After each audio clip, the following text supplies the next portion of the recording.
I'll do the intro anyway. So, what's up, ladies and gentlemen? I'm here with my partner, my brother from another mother, Crypto, sub Crypto. I guess he must be freezing in the Maryland area. Is it cold actually, where you at? it's mild. It's up to 50. It got up to 50. Hell yeah, that sounds pretty good to me. Holy shit! I wish it was 50 over here, but neither in here nor there. There'll be a bunch of Floridians crying. I can tell you that. Over here, got my shake money, my liquor. I got my cigar ready to light it up. Of course, we're going to do some more mock drafts. And we have an interesting topic of discussion that we heard on Twitter Spaces. Me and my man Crypto were talking before we went live. And I said, you know what? This is a perfect argument of discussion to talk about right now. So when we come back, we will reveal to you what this topic of discussion was. Of course, a lot of people, some people you might believe it. Some people like me was like, okay, I don't, it is what it is. And when you come back, you're gonna hear what people are saying in this Twitter space. So stick around. We'll be right back.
New seasons, new gear. Show the world what it means to be a fan in 100% authentic gear. Fanatics. Officially licensed everything. Get ready to dive into a new role of online shopping with the Fins Tailgate. Whether you're a die-hard sports fan or just looking for the latest fashion trends, we've got you covered. With a wide variety of products from your favorite sports teams to stylish accessories and home decor, we're your one-stop shop for all things tailgate. Our easy-to-use website and hassle-free checkout process make shopping with us a breeze. Plus, with frequent sales and discounts, you won't want to shop anywhere else. So come on in and join the party at the Finn's Tailgate, your new go-to destination for all things tailgate.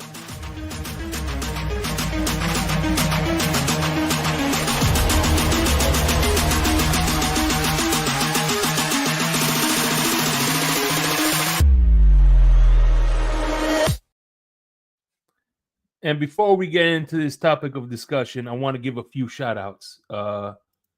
First and foremost, let me see. Damn it. Where the hell is the damn? Excuse me. First, and John Featherline, what's going on? CB83. By the way, I'm glad you're here, CB83, because you're a part of this discussion. Daniel Berry Sports, how you doing? And mi hermano Castanostra, ¿qué pasa, mi hermano? ¿Cómo va? How's it going? So anyway, before we continue with this topic of discussion, what's up, y'all? This is Chef Jew. Looking for a great chef for your next catering party, private party, office party, etc. with welcome watering meals and desserts? Let Chef Jew Catering and Sweet Treats take care of it for you at an affordable price. Call me at 786-804-8096. Also reach me at chefjewcatering@gmail.com.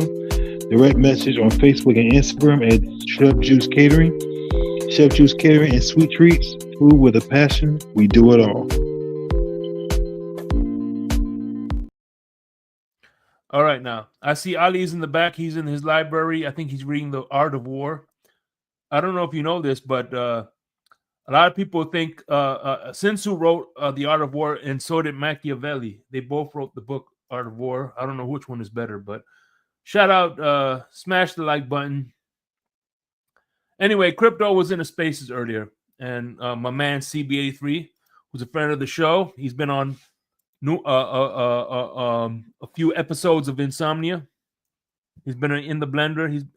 He's a big supporter of ours, and he was apparently the whole talk was that Tua is better than Matthew Stafford. I want to know what were the context, Crypto.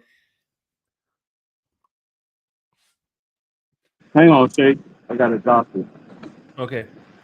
So Crypto was on there. Let me know. Can you confirm or deny, CBA3, that you said that Tua Tagovailoa is better than Matthew Stafford? If you're watching, please confirm or deny. Maybe he just came in to hit the like button, which I appreciate, by the way. I'm not mad at that. I got up out of there. Is he Make sure you running? hit the like button. No, it's more like him, Rashad. You know. Oh, Jesus Christ! Listen, if I give up. If Rashad said it, let's move on to the next subject. No, just playing. Go ahead. I don't know. It's a sad day in America when we've all decided that Tua is better than Stafford at this point. Oh. And what was the premise of why did they say that Tua was better than Matthew Stafford? Because I guess because they don't think nobody can come in and here replace him. And they was giving an example of quarterbacks that can that's more than capable to take over this system and get us far in the playoffs, even if it's not winning a Super Bowl. But so because everybody conceded that Mahomes is going to win, but Philly has a lot to say about that in 2 days. So I think Philly's winning because it's going to give ammunition to the pipe dream of us winning the title Shout out, thinking hey, that we could build our team like that. shout out to Sean from Red, White, and Bills. Sean from Red, White, and Bills is going to be joining us this week on Insomnia with my man of the hour. We're going to be doing some off-season topics. He's going to be. I am happy to announce that my man, Sean, is going to be in the fray, man. Okay. And by the way, yes, he wants me to he wants me to add the MVP trophy to the right. I'll put it right next to the Madden trophy. Okay. We'll give him a participation trophy. We got it, Sean. He got his little participation trophy out the way. Congratulations. He got a participation trophy. The league felt sorry for him. And he got his award. Same lazy talk about Tua bashing. But here's the thing. Yeah. The reason I want to. Here's the thing. Holding people accountable is not called bashing, and being realistic about who's a better quarterback is not bashing. So but no, I would argue to say bow down and worship somebody blindly is a cult. Yeah. That's what that. Yeah, Jerry. Jim Jones, and he will be very proud of Dolphin fans. Yeah. I mean, that guy's rolling over in his grave. I mean, that guy is probably the happiest man in America if he's still alive. Jim Jones. No, to get all those kids to drink the Kool-Aid like that. He's not happy because somebody outdid him. Yeah, you're right. Yeah, that's right. He's probably not. That's probably why he's rolling over in his grave. Jim Jones, those guys are drinking the Kool-Aid. He's proud. Also, P.T. Barnum is proud too because a sucker is born every day as well. Yeah. Those are two individuals the most proudest of Dolphins fans. P.T. Barnum and Jim Jones. Matter of fact, they probably were Dolphin fans, ironically, I would bet. I might have to do a deep dive and to see what's in their bio, Shake, and see if Jim Jones was a Dolphins fan. And maybe P.T. Barnum, maybe he started liking the Dolphins, I don't know. Maybe his grandkids at this point. My fucking mouse has a hair trigger. But anyway, yeah, man, listen, because the reason I'm saying context, because if we're talking about Matthew Stafford, now I would a lot of people are gonna not like this take, but I'll prefer Tua over Matthew Stafford at this current point. But if we're talking body of work, I disagree that Tua is a better quarterback. If we're talking about body of work. That's what it's always about. I will never compare small sample sizes. I always do body of work comparisons, Shake. So CB83, I don't never do microwave comparisons. Yes, CB83. Now, when you said because CB83 is in the building, can you confirm when you said that CB82 is better than Matthew Stafford? Are you talking about at this current stage or overall? Please confirm in the comment section. I'm gonna have to differ because I would take him even at this current stage because he did more with less. The Rams didn't have a full arsenal of things. Mm-hmm. I mean, Cooper Kupp is on his last leg. He's barely healthy. He's not his former self. And I don't know who the hell they got on the other side. Not Robert Woods, but what's his name? That's Williams, somebody that's a has been that he's throwing to, and he's gotten him a division title. He says he wasn't comparing Tua to Stafford, but here's the thing. Look, that's what you and Tony was arguing about in the space when Tony came up there to light y'all up. I don't know. Maybe Tony was having a different conversation. I thought he was up there defending Stafford, and you guys were defending Tua. You and Rashad. When Rashad and when Tony and Lewis was telling y'all about Stafford, I thought that was about who was better. who was a better quarterback. But I digress. Oh yeah, hey, CB, I'm gonna do you a better one. I'm gonna do one better for you, CB. I'm gonna send you the link personally. Because how about that? Maybe I misunderstood the overall argument. I thought y'all was going back and forth with Tony about who's the better quarterback. Oh shit.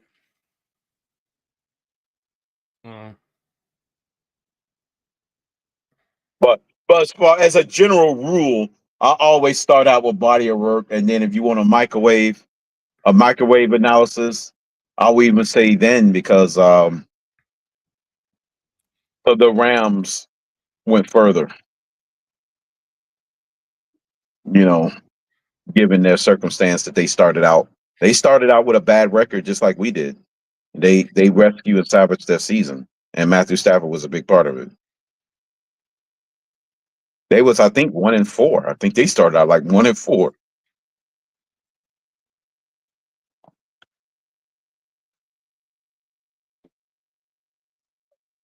right, I sent you that link, CBA3. But I don't know. It's Tony in the chat. But I thought that's what they were going back and forth on. But if I start doing small bites, All right, now, can we let's have the argument now. You said you would take Matthew Stafford in this and you know what? And here's the beauty about having disagreements. I would take Tua over Stafford with McVay. no, Over I would never do that. Huh? I said I would never do that. Not in this. No, there's no circumstance why I ever take him, short term or long term. Hey, I don't think he's that old. I don't think he's still got way enough juice left in the tank to play at a high level. Real quick, Shake. I'm sorry for crashing your show for a second. Dude, I dropped the link for everybody. Fair, McVay already did the Tua experiment, and that was with Jared Goff. With Jared Goff is pretty much the same thing as Tua without the injuries. To be honest, their style, the way they throw, their type of quarterback. Matt Stafford is a complete. That's a good point, Ali. I forgot about the Jared Goff experiment. Okay, Matt Stafford is a pure gunslinger, where Tua isn't that style. Well, he brought him in to close the deal when it comes to Super Bowl. Okay, now it's my turn, right? Yeah, go ahead. Definitely. I would pick McVay with our offense over McDaniel in our offense with Tua over Stafford. Oh, you're saying McVay with our offense is what you're saying? Yes. Okay. Not the Rams. No, the what they got going for the Rams is perfect for. But McVay is running a similar system. They under the same similar scheme. It's not that much different from what the Rams are running now, from what we run. It's literally the same. It's a branch of the Shanahan system. Yeah. Sprinkled in with John Gruden. But when it comes to the Rams, yeah, I only judge it based on what you can do with less. Mm-hmm. What production you can do with less. Yeah, and of course, again, Matthew Stafford's been in the league a lot longer as well, so he's gotten the ability to see every defense, every and things like that. He's played against pretty much most. Yeah, but that's not a guarantee of success. A long tenure does not guarantee success.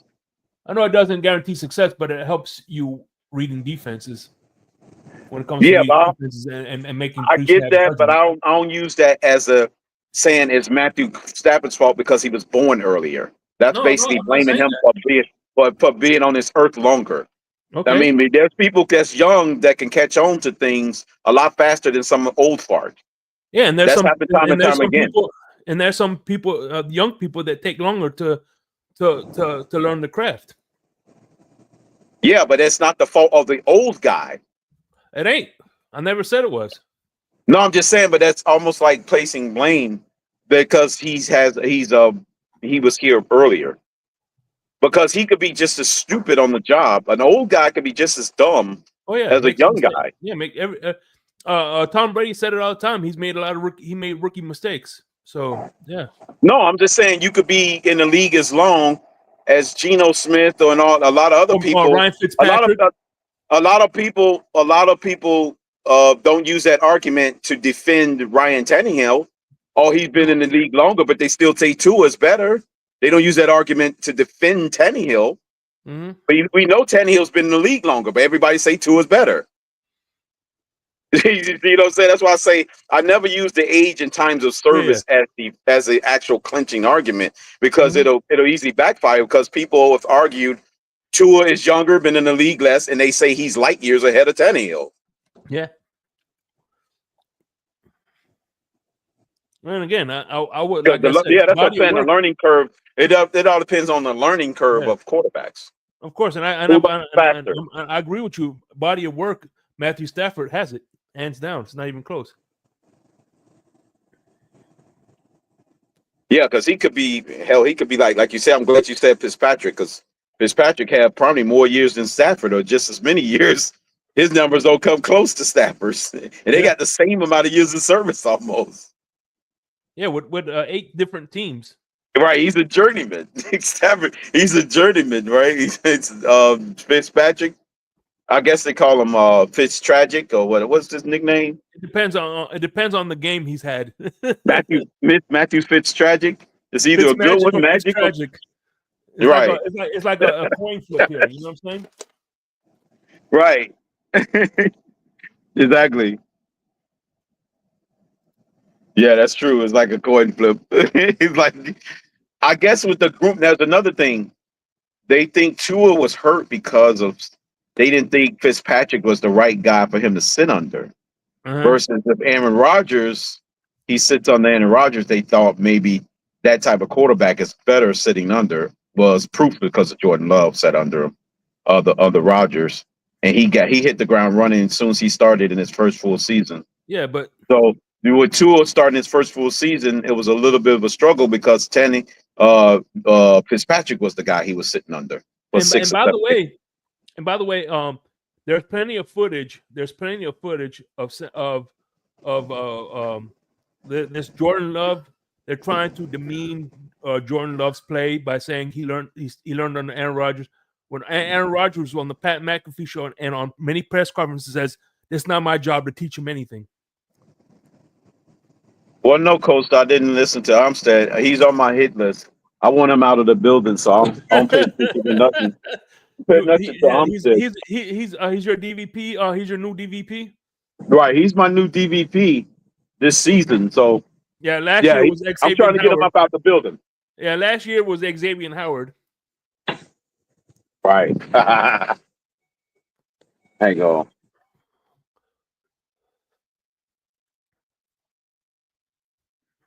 Oh man. Yeah, Howard, you're right. Howard was my last year. This year's Armstead and Ramsey. Oh, you want Ramsey gone too? Yeah.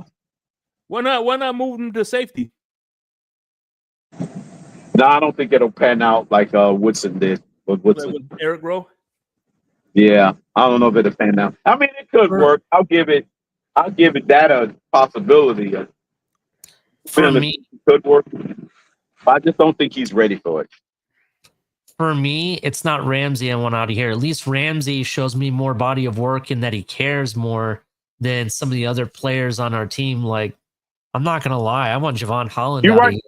Well, you're right, Ali. I would say more so Holland than Ramsey, but Javon Holland out of here. Go ahead and trade Cam Smith if you can. All right. I'm not even totally off Ramsey like I am, but I'm saying I'm totally done with him. I don't even want him in the starting lineup. As a matter of fact, me and Crypto were having a private conversation, and this shocked me a lot because it's a U player. He wants Phillips gone too. You want Jalen Phillips gone too? Yeah, Phillips is on the list. Man, his is really more so health than it is in his his is strictly about health for me because I love the guy. I think his upside is still good. I still give him a shot. Yeah, when he's healthy, he's really good. But outside of that, it just sucks. He can't be here. If he can't be here, I need someone who can be here. Hey, check this out. You know what? Listen, and it just hit me like a slippery fish. Everybody's talking. Silverfish? Yeah, huh? A silverfish No, slippery fish. or mackerel? I'm about to eat some mackerel when I get home. Hell yeah. But anyway, hit me. Look, everybody's talking about, and this is crazy talk, but if it does happen, everybody wants the guy from Cleveland, Myles Garrett. More Miles, yeah. If we do trade for him, I think Jalen Phillips will be perfect trade because he's still on his rookie contract, and it'll be perfect for the Browns because they have that big cat pit with Deshaun Watson. So they need an inexpensive contract for that next year. They need some more inexpensive contracts next year. Okay. I mean, to be 100% fair, even if we move off of Jordan Phillips, right? Because that could be a thing. In this coming up draft, which we're going to talk about on my show, there's quite a few edge players that we could pick up in this draft, even in the second round, that could provide us much more production than what we've been getting from Phillips, to be honest. There's a lot of good talent on the edge in this draft, in my opinion.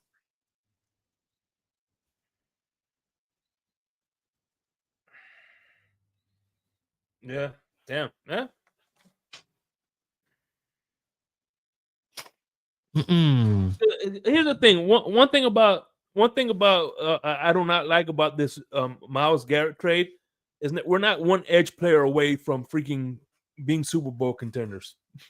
So I think this is just if we do get Myles Garrett, and this is a big if, it's like when Kobe Bryant got caught for cheating on his wife. He got her that $2 million ring. Like, here's this ring. Hopefully it makes it better. You know what I'm saying? Trying to appease the Dolphin fans, trying to buy us that fancy $4 million, fancy toy to get us to say, we forgive you. Here's our money for season tickets. I don't know if you guys watched. It was actually $4 million, Jake. Did you guys watch the show today at all? Earlier? With Dan Marino. Did you guys watch Dan Marino on the Pat McAfee show? No, I didn't. I heard he was out there. Marino said verbatim. Purgatory. This is what he said verbatim, and it scares me, right? Hey, but real quick, let me give a shout out to my man Salvatore. What's going on, Salvatore? It's something about keeping Hope all was well with you, my brother. Yeah, the way he said it, bro, he said Tua's our quarterback, and he's going to be our quarterback for the foreseen future, right? And when he said that, he just nailed the coffin out, bro. Who said that? Dan Marino, who's in the building, said that. Who said that? Dan Marino. Unbelievable. Oh shit! He's and by the way, let me give a warm welcome to a good friend of mine. And he is here to clear up this argument. My brother from another mother, man, the man from O-Town, Florida, CB83. What's going on, brother? Hey, appreciate you, bro. What's good, Shake? What's going on with you, my boy? Living the dream. Ali, Another beautiful day in Zamunda. What's up, What's CB? good, fellas? What's good? How's everybody feeling, man? They're feeling good. How's everything in O-Town? Good. Man, Orlando's good, bro. Everything's good. Things all good in Orlando. Yeah, everything's good, bro. Family's good. Everybody's good. Can't complain. Weather's nice. Yeah. Barely got good weather here, man. Yeah, it's a heat wave, though. 50 degrees is a heat wave. Yeah, man, it's kind of warm here too, but it's been pretty cold. Honestly, January is probably one of the coldest we've had in a long time. So it was nice to kind of get some warmer weather finally. Mm-hmm. Yeah, man. But what was the debate? What were we talking about? Somebody was saying that Tua is better than Matthew Stafford. No, I didn't say Tua was better than Matthew Stafford, but it was guys in there comparing Tua to Matthew Stafford. And I think it's just hard for us to compare a guy like Matthew Stafford to Tua because he's got 10 years on him in the NFL. And I think experience is really kind of your best I think it's one of your best attributes in terms of like being in the NFL. I think if the longer you play, the more reps you get, I think the better you become as a player. So I feel like for us to compare a guy like Tua to Matthew Stafford is tough. And honestly, I was saying, hey, in their last meeting, right? They played each other November of last year. Uh, on Monday Night Football, Tua went to LA and we ended up winning that game. And I think Tua played a solid game, 20 of 28, one touchdown, one interception. Matthew Stafford had a solid game too, but I mean, when you look at the outcome of the game and you look at their play, I don't think that 10 years of experience equated to him being so much drastically better than Tua was. So that was just my take on it. You and Tony was going back on individual games versus what he did in Detroit and LA versus Tua in Miami. Right, and I think we were. It got to the point where they were comparing, offenses around them, receivers, Calvin Johnson versus Tyreek Hill. Um, I think they both had good receivers. Yeah, I they did. mean, They had the best receivers in their prime, pretty much. yeah, And and I they tell you what, had good Matthew guys. Both Stafford. of them had, I had to say this real quick. Matthew Stafford, one of the most underrated offensive minds in the NFL is Jim Caldwell. And Jim Caldwell, Yes, he had Jim Caldwell, and which I would that take. almost was I our would guy. take Jim Jake. Caldwell 10 out of 10 times over Mike McDaniels 10 out of 10 times. He and left and us and because he and, got and I ill. think Shake, you brought up a really good point. And this is my thing. I think when you look at quarterbacks, there's certain coaches that Mhm. have schemes that kind of have it figured out, right? Yeah. And I think Mike McDaniel is in a spot where he's still trying to figure it out. He's still trying to figure out, hey, what is my scheme going to be? What's my offensive identity going to be? Mhm. I think a lot of these players that are playing good football have coaches that have figured out Mhm. what their identity is going to be and where They they're go going with to it. cut their teeth at. I don't think Mike McDaniel has that yet, and I think Tua and Mike McDaniel in the offense are going through growing pains as a result of that. Right. So it's so easy for me to say, "Oh, this quarterback is better than Tua," or this. That's a casual take. But for me to really look at it from a macro perspective and really like dissect, hey, why is that guy better than Tua? Is it his coach? Mhm. Is it the scheme? Is it the system? I think quarterbacks are very system dependent. And I think if you put Tom Brady in a totally different situation, he may end up having a totally different career, right? Sure. I just think that's the case. And I think for us to So be you like, saying Josh oh, Daniels was it was key in Brady's growth? Studied Brady, doing it on his own. say that again, I say you think Josh Daniels, which was his offensive coordinator for most of his Josh Patriot McDaniel. days, yeah, Josh Yeah. McDaniels, yeah, was his coordinator. Do you think he was mostly to credit versus Brady himself beating, I think beating it's out Bledsoe, honestly, or I not think giving it's him a job back? I think it's a culmination of all of that. And that's what people fail to realize. I don't I can't attribute it to just one thing, right? I can't attribute it to Brady. I can't attribute it to McDaniel. I think it's Brady, McDaniel being under Belichick. I think it's Belichick's defense. I think it's Belichick having an influence on McDaniel and the way he wants to run the offense. I think it's a combination of all of that. Like we look at Brady's career, Brady had great running games. He had really good offensive lines. He had some really great defenses during those runs. And Mhm. I don't think Tua has had all of that, right? Do I think Tua will get that? I don't know if he's ever going to get that. But I'm just telling you that what that guy had was a lot different from what Tua has, and I think that's why you see different situations for sure. CB, do you think that I understand what you're saying, that it depends on the scheme and the Hmm. situation. It's different for every quarterback. I completely understand that. Um, but the style of quarterback can also make a difference. You know what I mean? Like, for And example, I don't like to compare Matt Stafford to Tua because they're two different types of quarterbacks, in my opinion. Matt Ali. Stafford, regardless of being in, just let me finish real quick. I'm sorry. Yeah, go ahead. Regardless of being in Detroit or being at the Rams, I always look at him as a gunslinger, right? Yeah, that's a style. That's more like a style. Yeah, Brett He's Favre. he's more of a rhythm spot thrower, in my opinion, of a style of a quarterback, right? It's all based on timing and everything. And I that's why I don't look at them the same way. I can just look at it in the sense that where Matt Stafford has been, it's worked. It worked in Detroit under Caldwell, definitely. But it worked definitely for the Rams and what they're doing. I can't say he could come here and do the same thing because the scheme is going to be different under Mike McDaniel. You know what I mean? It may require something different out of a QB that Matt Stafford may not have.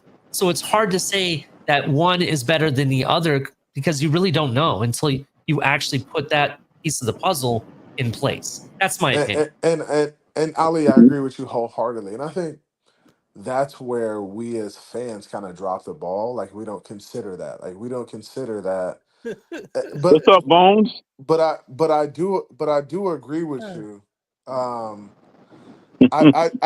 I do agree with you, but I also think that there are some quarterbacks that do like transcend scheme, right? So I think there are guys like Josh Allen, like Lamar Jackson, like Pat Mahomes, who can kind of go anywhere and be who they are, right? And can kind of elevate the scheme wherever they are. I don't think Tua is one of those guys, right? Because there's only a few of those guys in the NFL, right? Yeah, I get you. So and that's where we There's are. gonna be And a day where it's gonna be flooded, though. CB, I see. you said Well, at least what? more than I think there's gonna become a time where GMs are gonna start looking for that initially. At least not the actual guy like Mahomes, but somebody that's got that prototype, like that style that And that and I that can and I emulate. think that you're I right. I think that's think what GMs are gonna do going forward as far as they draft strategy when it comes to that position. I think so too. I mean, I think with defensive linemen like edge setters being their body types being totally different now. Like defensive ends are like different now. Like they are Yeah, not they're much big, faster, much much leaner, fast. and Like yeah, stronger. yeah. So So you're you gonna need can a dynamic quarterback at least to be able to escape and buy time. exactly. So with everything getting faster, I think GMs, front offices are going to be looking at guys who can escape pressure and make throws on the run or get off platform. Yeah, Um, I'm surprised that's not a drill at the combine. right, and I think those guys have to move around a little bit, but it's not Yeah. game like situation. It's an underwear, right? So Well, everybody can. yeah. I get that. Well, they do So shuttle drills, but the yeah, quarterback they play patty cake with them when they do their little warm ups in underwear. I'm like, come on, have them do yeah. So something. so I think, like I said, there's some guys who can kind of transcend scheme, but I think those guys are hard to find, right? And I think everybody's looking for one of those guys. And I think even if you do have one of those guys, there's still a possibility that you won't win. Like you look at Lamar Jackson, like multiple MVPs, great quarterback, can do it all, but you still need a lot to go The, right in order for you to win this year's games. MVP outbeat them. I mean, outduel them. It just happened to fall in that way. His Yeah. path, the path he took to try to get to Mahomes was difficult. Yeah. Real Yeah. quick, let me introduce mi hermano, one part of the Blitz pickup and still a member of the Fins tailgate. I don't want y'all to forget that. Yes, he's on the Blitz Still a pickup, member. but he's He didn't revoke his membership. he's still a brother of the Fins tailgate. Mi Who? hermano Lewis. What's going on, Who? Lewis? Oh man, damn. He still got his card. Oh yeah, Yeah. I still have my car. Shake, what's good, homie? what's good? And fellas, what's good? I'm gonna be as respectable as I can, Shake. But I ain't gonna lie to you. Some of the shit up here that was just said, it sounded like some of the dumbest shit I think I've ever heard in my life. Here we Um, go. Here we go. now, again, I heard Brady in the system, right? All right, cool. So what happens when he went to Tampa Bay with a complete different system? Because Brady began to transcend. He finish my began to point? transcend system. I know you want to hang on to certain things, Can I but finish yeah, my go point? ahead. Go ahead. Go ahead. Go ahead. I appreciate it, because you guys were saying he's a system, and then he had the system in New England. He had all this stuff in place. No, Well, all I know, when he went to Tampa Bay, they were coming off a season where I think they won 6 games. That's what they were coming off, right? So when they asked him to play a whole different style of brand of football, throw the ball down the field more, and all this shit, you know what he did in that system? He went over there and won a Super Bowl. Hey, but That's what see, he did. this is the thing. So they asked him to throw the ball down the field, and they were losing games, right? They were losing games They early in the won the season. Super Bowl. So yeah, you're right. They were losing games early in the season, and they couldn't figure it out. And then Brady said, "Hey, I'm gonna do this my way, the way we did it in New England, and I'm gonna bring us along that way." And it ended up working out for them in the end. The Now man went to another system Brady. and Let won me a finish. Super But Bowl. Brady is one of those guys. At this point in Brady's career, he was one of those guys that transcended system. Like he could have went anywhere and they would have won football games. It would have it might have took him a little while, but they would have won games. So I understand what you're saying, but Brady still had a lot going on right around him in New England in order for him to win those Super Bowls. Right. And what Tony was trying to explain to you earlier in the Twitter space, but in Twitter it's a Who? lot more. Who? Well, the guy, your boogeyman. Who? Oh, that ain't no damn, boogeyman. yeah. Your That ain't no boogeyman. boogeyman. The fact of the matter is what people were failing to realize, right? What Tony was trying to say was, in the biggest moments, right? See, now to your point, they had a great defense that kept them in a lot of Super Bowls, and they had great offenses that kept them in a lot of games. And it's the same thing we're watching here in Kansas City. Kansas City has all that stuff, right?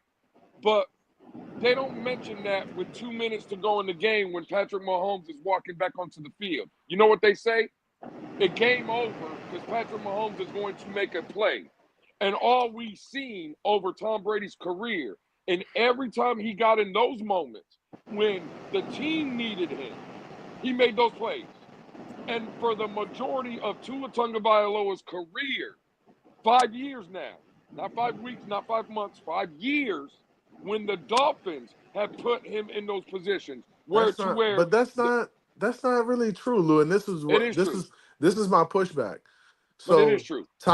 Tom Brady and Patrick Mahomes, his defense, they got stops and got him the ball back so he could have those opportunities, right?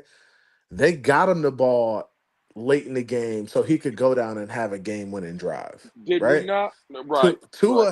Tua has left the field with the lead multiple times in the last 1,000%. in the last 3 minutes of the game, and 1,000%. the defense could not get stops. They couldn't Right. find a way to get him back on the field. Well, Now, CB now 83. let me ask you a Now question, Tua, CB. no, I'm not Right, finished. Now Tua has also, right. when he got those opportunities, where's the feedback coming from? I think you got feedback, Lou. Um, Tua has also, when he's gotten those opportunities, taken us down the field and got a field goal or got us points to win a game. So we could say that we could say, but I think that's very casual to say that Can I Tua ask you a doesn't question? put us in a position to win games late in the game. Again, you're absolutely right. No one's going to debate over the careers. Tua has had times where he left the field with a lead. So did Tom Brady. Cool. Let me ask you a question. Last year, Week 18, the defense gave up 14 points to Buffalo. It's a win and win the division for both teams.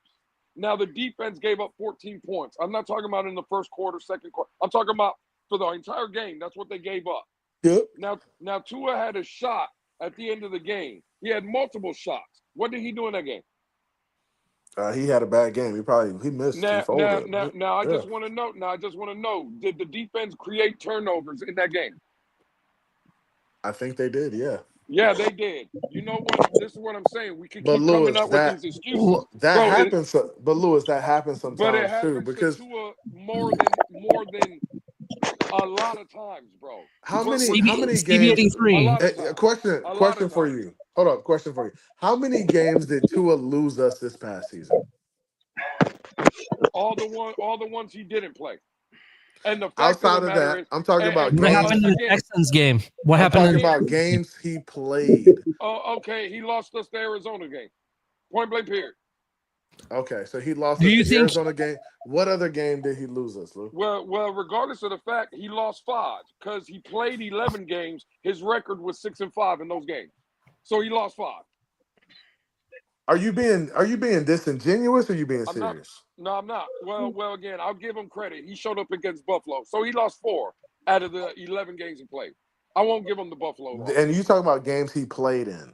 Yeah, he played in 11. Yeah, I'm giving him one good game where he did not cost the team the loss in Buffalo. The other 4, he played like dog shit.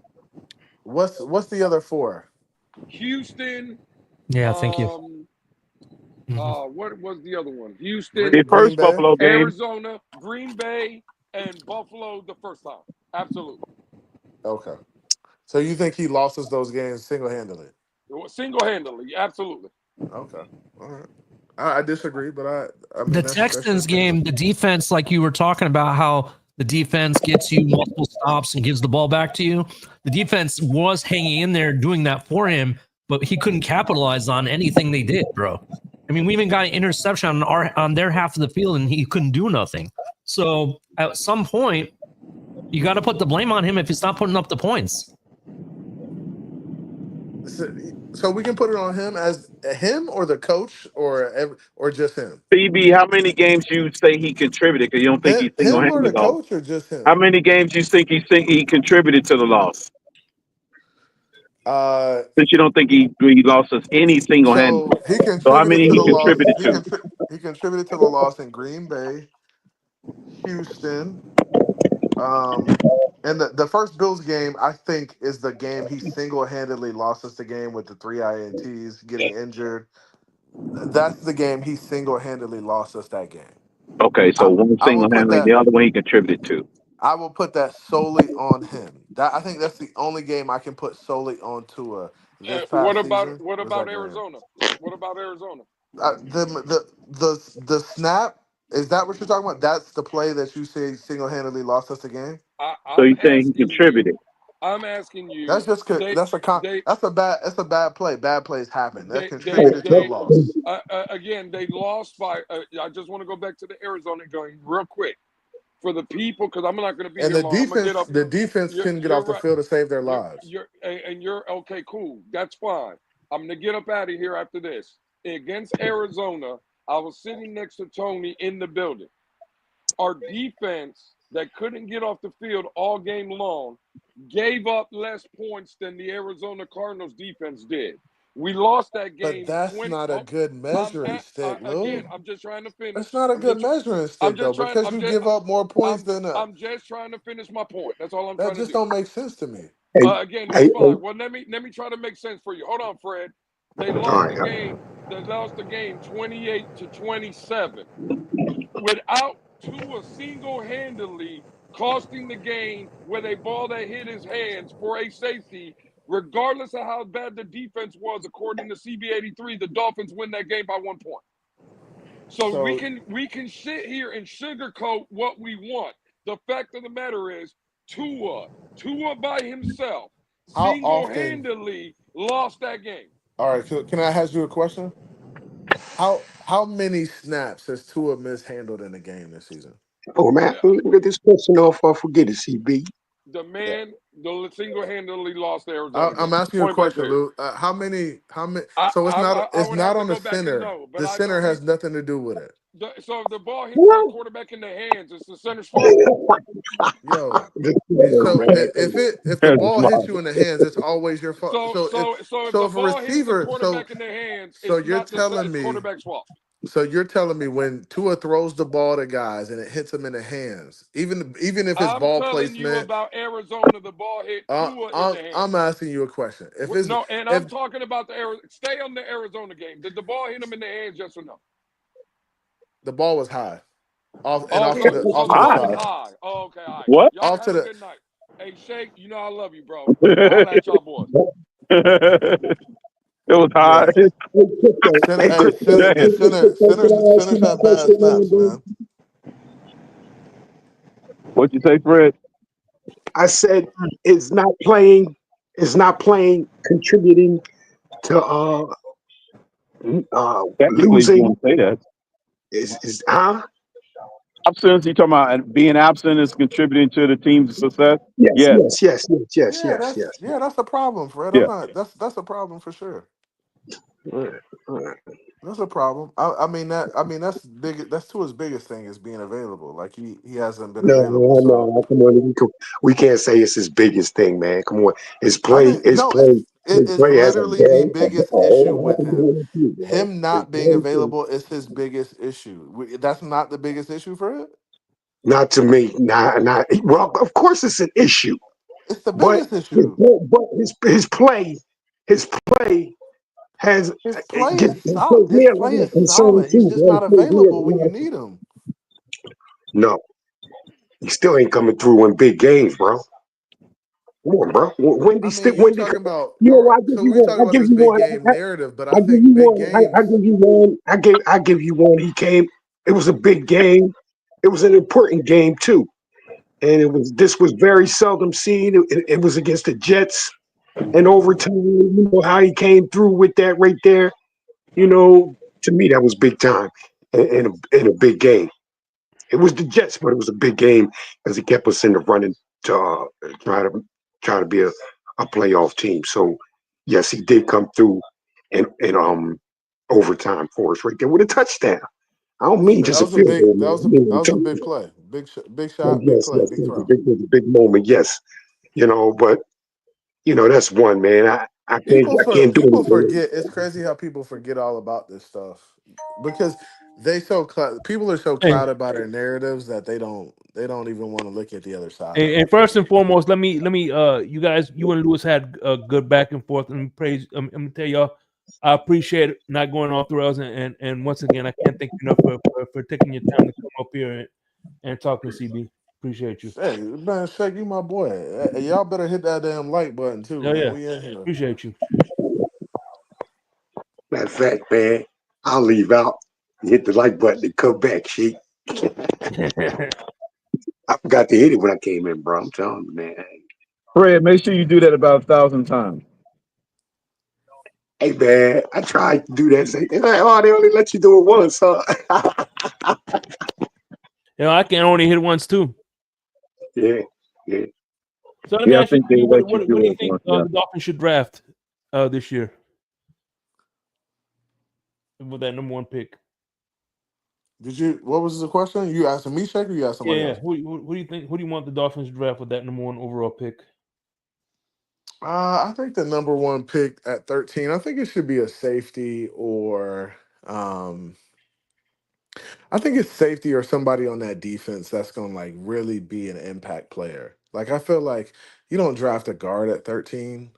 I know there's a lot of guys in the community who want quarterback at 13. They want us to trade all the picks and go get Shador or Cam Ward. But I think you get like an impact player for the defense. I think offensively, for the most part, I think you're solid, right? I do think we need some versatility at the receiver position. Mm-hmm. And I think, in later rounds, you go get the guards and in free agency, you get guards too. Because I don't want all the guards to be from the draft. I do want some experience on the offensive line. So I think you go like safety or somebody in the linebacker or edge position who are just like dogs that you can't pass up. So I think that's the play at 13. And I think you can find a quarterback either in free agency. Honestly, I like a guy like Jameis Winston in free agency. Me too. Um, Have I think we he. fallen so far, Shake? Have we really fallen this far as a channel, bro? What are you talking about? CB83? Like, Mm-hmm. really? We're that hard up now? Nah, hey, they just wanted some real takes on here, so they had me up colored. I mean, same old, same old, same old. Um, but yeah, I think Jameis Winston is a solid play if we can get him as a number two. Because I think honestly, I think if Tua goes down, Jameis comes in and plays well enough to sit him down until we bridge the quarterback position for the next guy. So And you know what's funny is my opinion, and I've said this a million times. I would love to get Mac Jones. I think Mac Jones does everything that Tua does well. I think he'll be perfect in that same timing offense. Not to mention him and Waddle have a good rapport, so I think he would be a good number two. And it wouldn't be. I think they will support each other in that QB room because of their history in Alabama. yeah, yeah. I mean, again, I'm not saying Mac Jones is a great quarterback, but if we're talking about this system and as Tua's backup, I think he would be a good fit in my opinion. If you know, obviously we're going to be keeping Tua, so Yeah, Yeah, plus he's already conditioned to play yeah. second fiddle to Tua. yeah. I don't If know. we're just I talking don't. about And back, I'm only quasi joking about that. I Yeah. mean, it could be said that the guy's already conditioned to, to stand behind to it, and Mhm. and you could argue stand up in that sense. I don't know. I think the Miami Dolphins need to get a little bit outside of the box this offseason, though, with the quarterback position. It can't be the same old, same old. It can't be Skylar Thompson. It can't Yeah. be So Tyler Huntley. are you willing to say on the record you're not a fan of the Marcus Mariota idea? No, I'm not a fan of that. Okay, thank you. Not a I fan. didn't think you fell that hard, dude. No. I think if I was a GM, and They're this is not a just serious broker if they think about bringing him in. if I was Yo, a we GM, might as I well would get DJ you whatever DJ Ungule, whatever the fuck his name is. the Jay backups. Lawson, Yeah, the backups that I would bring in, I would have two of them, and they would be different. That like one would be similar to my QB that my starting QB, but then the other one would be a different style of QB, just so it gives me an option in case I decide to go in a different direction. And I think it would be, have a gunslinger, in waiting kind of in case you need that style of a ball game. Because to be honest, if we're rolling with Tua and we don't know what our future is, you might as well give yourself options rather than being one dimensional the entire way. That's just Yeah, my I agree with that, Ali. I think that's a good take. I think you need to be a little versatile. I think also you need to be versatile in the different areas. Like your wide receiver room just can't be a bunch of small guys. Like you got to have that's true. some Mhm. versatility in different areas. Like you got to be Yeah, we need more can't be Devontae one Parkers, right, dimensional. And Crypto? that's my thing about this Dolphins team is just it's been like a one trick pony. Like we can only use speed, we can only outrun people. At some point you gotta kind of get physical, get tough, and like smash people in the mouth, and we haven't been that. And I think that's been our downfall these past couple years. Like every time we want to get physical, like guys are getting hurt. Like that's a problem. Like you if you bro, you're gonna have to hit people. It's a physical game. So you need to bring physicality into the building, and it can't just be about speed all the time.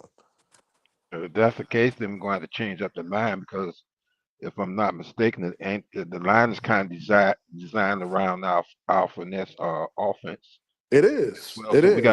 we have to And you bring got players. but see you got guys like Brewer, right? Brewer Uh, who's a Brewer's a finesse guy, but he's really good at what he does, right? He's mhm. really good at position blocking, getting around guys. But your guard positions need to be more mauling. They need to be a combination of mauling and athleticism. Like a They Jake can't Long. they can't be just athleticism trying to flank guys. You also need to be able to get some push there. And if you want to run a gap scheme play, you need to be able to pull your guards. You need to be able to pull and trap, pull and kick, pull and wrap. If you can't pull your guards and they can't make plays in that gap scheme, then you're just gonna be one trick. Like you're only gonna be inside zone, outside zone, and eventually teams catch on to that shit. These teams watch a lot of film. And these people get paid a lot of money to scout, put scouting reports together, and to put game reports together. Like they're gonna stop that shit. So Mike McDaniel's gotta get outside of, oh, I'm gonna run inside zone, outside zone. I need to bring in some guards, be physical. I need to run power, counter, trap, and be able to do that too, along with what we're doing in the zone scheme. And you know what's funny, CBA3, about what you said about defensive coordinators that get paid the big bucks.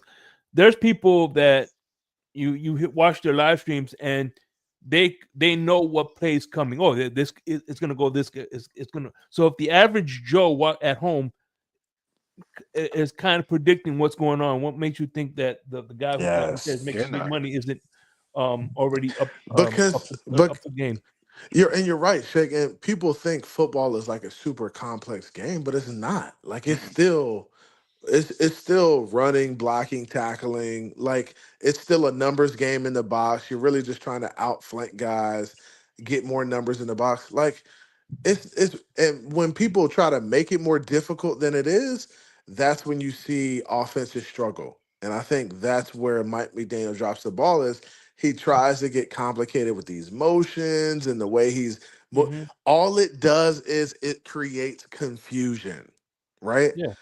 It creates confusion. And the worst thing for me as a player when I was playing football, the worst thing for me is being confused on who I was blocking or where I was supposed to be. Because I knew if I was thinking too much, I was gonna lose the rep. Right. Right? And which side of the ball, CB, on that note, which side of the ball is required to think less?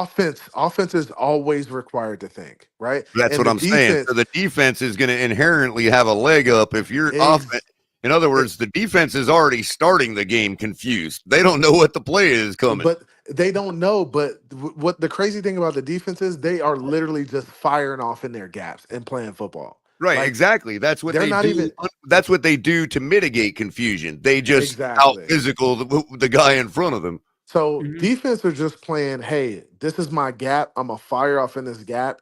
Stay tight, and whatever comes to me comes to me. They're not thinking, And oh, I defend gotta every make. blade of grass. That's pretty much defense, as Yeah, far as and And, they're not thinking, hey, I gotta make every play. No, I need to do my responsibility so my guys can get off and do what they need to do. And I think Mike McDaniel tries to make shit so confusing. We run all these motions and the tight ends have no idea who they're supposed to block. They're literally running at guys and running past guys. The fullbacks are running past guys and they and don't know that's who to block precisely what I meant, CB, is that if both the offense and the defense are equally confused, then the advantage goes to the defense. Because that's how they're automatically. used to playing that way. You They know what I play mean? fast. That's what they do. and, and real quick, and one thing I've heard good coaches say that the mark of a Super Bowl winning team is you knowing what they're gonna do, but you can't stop them. You know what's coming, but you can't stop them.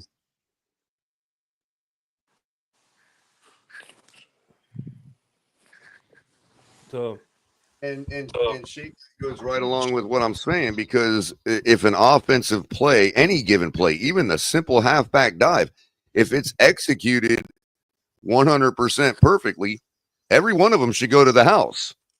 You know what I mean? So the fact that they don't go to the house on every play means that the defense is overcoming a lot. Even if they stop the guy for a couple yards, it's like, all right, you know what I But mean? see, You know, but the thing is, right? When you look at and this is my thing with the Dolphins too, right? In the trenches, we don't have, especially in the offensive line, we don't have a lot of guys who can win one on one, right? So if I ask Liam Eichenberg to block a defensive tackle, to block a three technique, he's probably not going to win that battle because he's not strong enough. He's not athletic enough. He doesn't have the speed and feet. So the Miami Dolphins need to get guys who can win one-on-one battles. And if you can't win, if guys aren't winning their individual battles out there, if they're not winning those one-on-ones, you aren't going to win the game. Like point blank period. Like it in order for you to win the game, you have to win these individual battles. And that's what I used to tell my guys. Everybody win their individual battles, we can win the war. If we don't win these individual battles, these one-on-one matchups, we aren't gonna win. So everybody's got to do their part. The problem with the right? Dolphins is Because I've got to be able to count they on don't you as have a guys who can teammate fight. that you're going to beat your guy and you're going to do your job. And if I do my job, then I can trust that you do yours. The next guy can trust that I'm doing mine, and it trickles right down the right down the Yes. whole side of the ball. But when In you're other words, you creating gel together. confusion along with you can't win individual battles, oh bro, you're dead in the water. And teams smell it and they're like, oh, they're confused. They don't know. We're just firing off the ball. They don't know who to block. Teams sense that and it's like, oh man, this team is gonna be in for a long day. And I feel like that's what we saw a lot of with the Dolphins, especially offensively, just tight ends not going to the right guy. Like the blocking schemes were bad. Guys can't win. Eichenberg can't win. The Jones can't win up front. The tackles getting beat. Austin Jackson's not in, so his backup tackles getting beat. Bro, it, it was a shit show. And when you shuffle an offensive line like that, bro, it's gonna be rough. It's just gonna be a rough season if your offensive line is shuffling every week and you don't know who you're gonna have, and it's week to week. It's bad. It's bad, and that's why people say you got to build the offensive line. I thought the offensive line was decent, but when guys go down, it's a shit show, and that's what happened. Yeah. Yeah. Well, Well, what third do you think? string and second string for. What changes are you looking to see this year, next year, then from this year? What confidence on a scale of 1 through 10? Because I know you're honest. Of Mm. us, and do you think we have are we gonna have a better product than we did last year? Man, I'm gonna What give gives you us like confidence? a 6.5. It's gonna be tough, because it's almost like changing the mindset of the team, and I feel like the culture mindset is like something that's kind of set in stone as the coach comes in. If you're gonna be this finesse program, and it's gonna be country club ball, then that's what it is, and I feel like it's hard to change that in an off season. So you really gonna have to Mike McDaniel's really gonna have to do some digging and kind of figure out, hey, what's gonna be my approach to being more physical and having a culture that's of a tough mindset and not just, oh, we're going through the motions. Hmm. Like you gotta set high expectations for guys. Like it's gotta be, hey, if you're not doing the job, hey, we gotta find somebody else. It's not, oh, I'm your friend. I'm a I'm gonna give you a pat in the back and say, "Oh, go do better next time." No, it's like, bro, it's a now it's a now league. Like Yeah, it's a show me league. Like don't tell me about the labor pain. Show me the baby. You got to get in there and do it. We don't have to have time to like bring you along and pacify you. We got to find guys who are willing to go in there and do it. And he's got to do that. He can't be worried about his relationships with guys. Oh, Moster's my friend. Oh, this guy's been great to me. No, bro, we gotta move this thing forward. And it's not about your relationship. It's about what's right for the team and the organization. That's Hey, kind of CB, accountability. I got a question for CB, you, that's bro. Like, accountability. I, Go ahead. I know, like this team is kind of this team has struggles in multiple positions, man. Shit, we can even say up in the front office for that matter, bro. But with all the problems with the team, man, like what do you think is the most where we need to start? You know, start at the plate, like at baseball. Everything starts at the plate, man. Where do you think we need to start Man, specifically to maintain the team right? I think it's all Mike McDaniel, bro. And I think he's got to set the tone for this upcoming season. Like it's got to be a culture change, culture shift. It's got to be, hey, we're coming to work. We ain't lollygagging. We're going to be physical. We're going to hit and bang in practice. We're not going to take days off. We're not going to do the veteran rest days. Like it's got to be a totally different. It's got to be like a 360 in terms of what he's been doing, right? And and Do and you that's think? Go ahead. Oh, oh, do you think he can be that way now, man? Because I mean, like mm, you're It's asking hard this to guy to, do. be like this, like to turn into this guy instead of already having it, hadn't have it. when he first got here. Do you think like the guys will take that serious, man? Him It's trying to be tough all it's of a sudden. You know what I mean? You know what I mean, bro? it's Yeah, and you know what? difficult. Real quick, you know, March is going to be season 3 of In the Blender, and season 1, you were in the show, and I remember you telling me that it's a lot harder for a coach that was the nice guy to be turn Yes. around and be the bad guy. You know what I'm saying? Than the other way It's around. yeah, and that's always been my philosophy. Like I remember mentors telling me, like, Chris, when you go in your classroom, when you go on the field, the first thing you do as a coach, as a teacher, you got to set the tone. You can't be in there playing around. You can't be friends. It's business, right? And it's got to be that from day one because it's much easier for you to let off the gas than it is for you to turn it up once you get in there. Because once you get in there and you're playing around with them and you're having fun, right? And you try to turn it up, they're gonna be like, "Whoa, whoa, this really not you. This not how you came across initially, right?" So I've always been of the mindset that it's much more difficult to do, but you also have other people in the building too, right?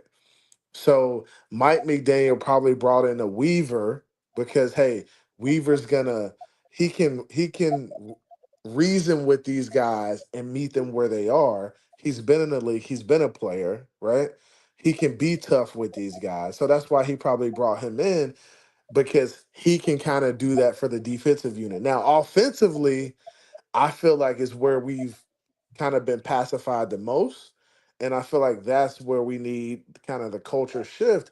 And I feel like the offensive line coach we brought in, Butch, I think it's Butch Berry, right? Yeah. Yeah, Butch Berry. Yeah, I think Butch Berry is that guy who's like, yo, y'all need to tighten the fuck up. But I think Butch Berry is in a position where, hey, these guys just ain't good enough, right? And I think sometimes that's the case. Sometimes you have guys just don't have it, right? So I think he's got to go get some guys for Butch Berry that he can coach up and that have already been seasoned and tested. Um, to kind of bring that dog mentality to the offensive line because Eichenberg is not it. Some of these other guys, Jones, just not it, not enough. And I think it's going to be a combination of bringing in players and also changing the mindset of the way he thinks about practice and approach and about rest and about injuries. Like I've never seen so many guys like sit out for like little stuff that we have no idea what's going on. I can understand if it was like an injury, ankle, I just see guys sitting out for little stuff. I don't know what the hell going on. Like you get to the game day and you don't know who's playing because it's three or four guys like not playing. I don't see that from it happens at other franchises. I just don't see it a lot on really good franchises. Hey, CB, one quick question. Does this happen, bro? Like, if a guy if he was constantly late to practice, he just and the coach didn't feel like he was giving his all, whatever happened to hey man, like the discipline of like, the coach is not going to start you that game. He may Like not bring you in. You know what I mean? What happened to that kind of toughness in sports, man? I don't think it's in any sports no more, man. I think these fines, man, are nothing to these players, bro. And to really hit home with them, man, you'd have to really like, don't start them. I think You I know what I think mean? I think I think Mike McDaniel has to like he has to like make an example out of somebody. And Yeah, I, I I and agree. I don't know what happened with the David Long situation. I'm gonna just tell you that situation was real weird, and I'm not sure what happened with it. But it seemed like there was some pushback from David Long, and as a result of it, he was let go. And Uh, I'm not sure if that was Mike McDaniel, putting his foot on somebody's neck and saying, "Hey, no, we're not gonna operate like this." But I felt like that situation was one of those situations where it was like, something happened there, and I'm not sure what happened, but it seemed like that must have been something disciplinarian wise, right? Now, if there's guys coming late and doing shit like that, Mike McDaniel, bro, that's his responsibility to Yeah. solely. And I've been around coaches who were just too damn nice, and that this is the type of results it gets you. Guys will run over you if you give guys opportunities, and they just gonna keep taking them until you put your foot down. So That's accountability. that's accountability. And I've had conversations with people close to the Dolphins, very close very close to the Dolphins. I mean, like Yeah, I guess almost Shake was almost falling asleep over there, man. almost in the locker room. And they've said that the Miami Dolphins lack accountability. They don't have high expectations. They don't hold guys accountable, and that's why they lose games.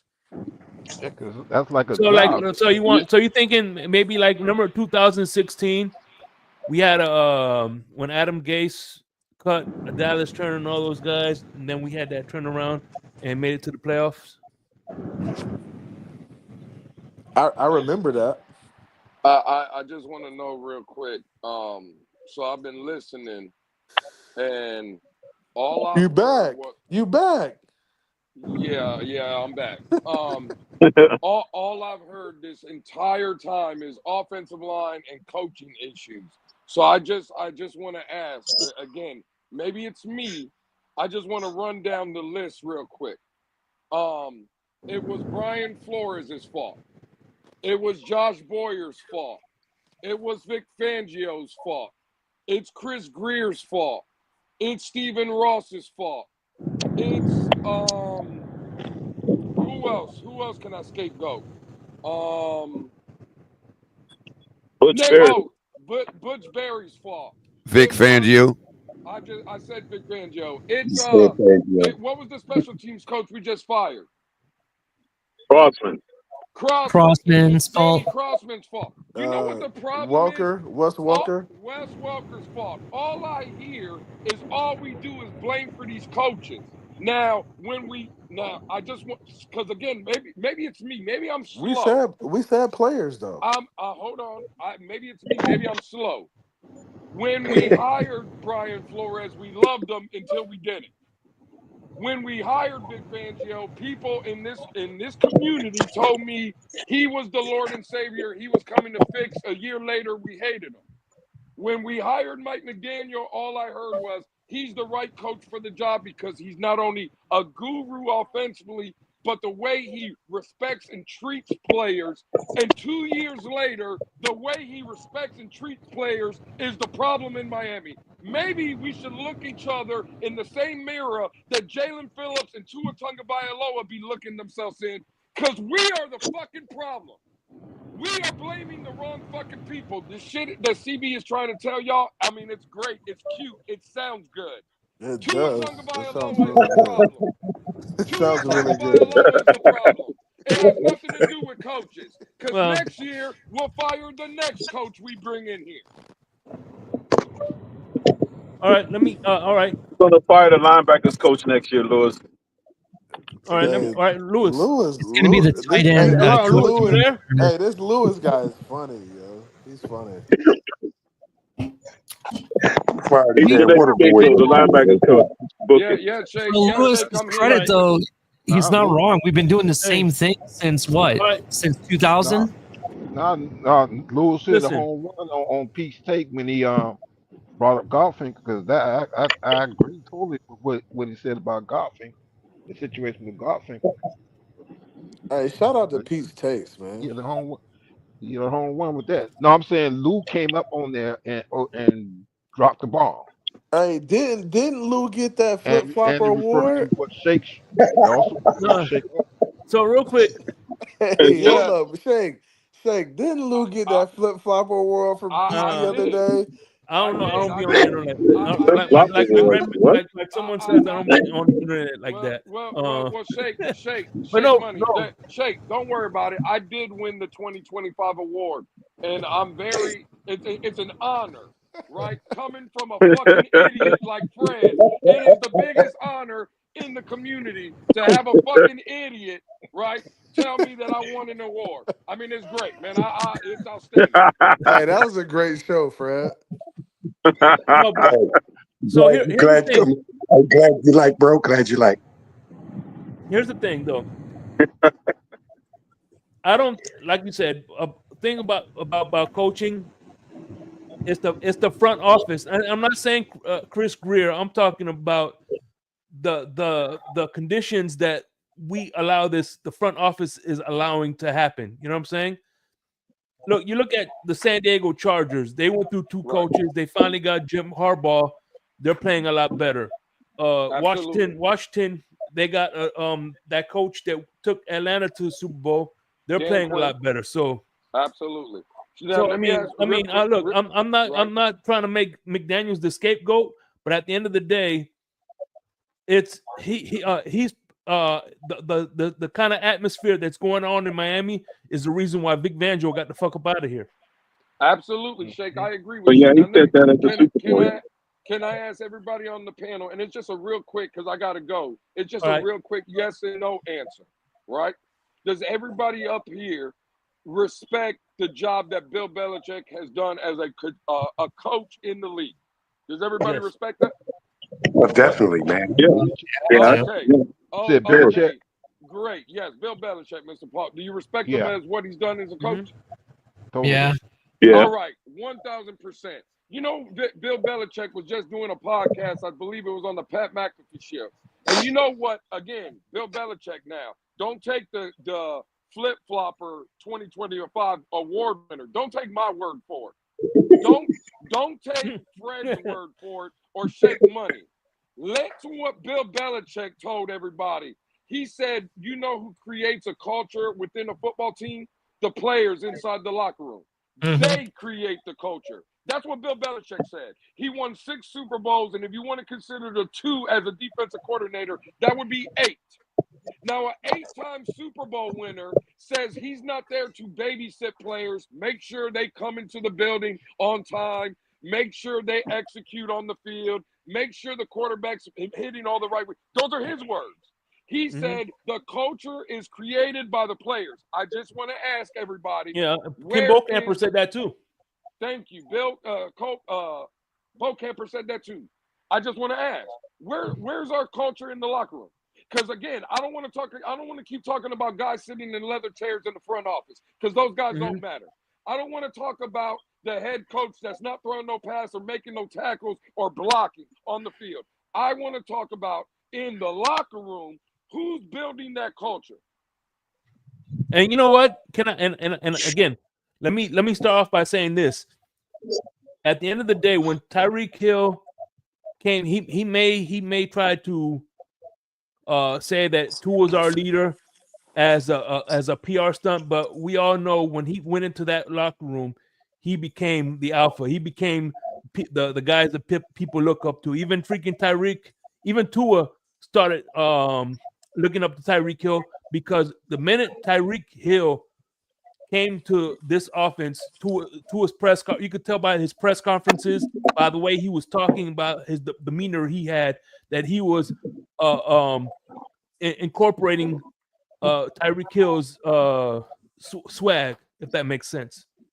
Now, Well, real Shake, quick, TV, real quick. TV. I gotta Can I- respond. I gotta leave a note for Lewis. He already dipped out, but I just need to say, I mean, you know, the only thing that I everything he said is totally correct, except in the case of the Miami Dolphins, unfortunately, I believe that it is in fact our HR department that determines the culture in the locker room. And you can, if you don't believe me, just ask Richie Incognito. But see, I think I don't agree with that. What was that shake about? Can you guys hear me? Yeah, the HR department. Can you guys hear me or no? Yeah, we can. So we can Okay, so I don't think players set the. I think players are a product of their environment, and players are a product of what they get away with, right? Tyreek Hill can go online and say anything and act outlandish because that's what Mike McDaniel and the Miami Dolphins culture allow him to do, right? If Mike McDaniel was like, "Hey, we're not putting up with this shit. You need to stop that. You need to, hey, you need to tighten up in this area. You need to tighten up here," it would not happen, right? But since it does not happen and he doesn't get those conversations, then he gets to do whatever he wants to do. And when people see Tyreek doing whatever the hell he wants to do, people say, "Oh, I mean, I should be able to get away with it too."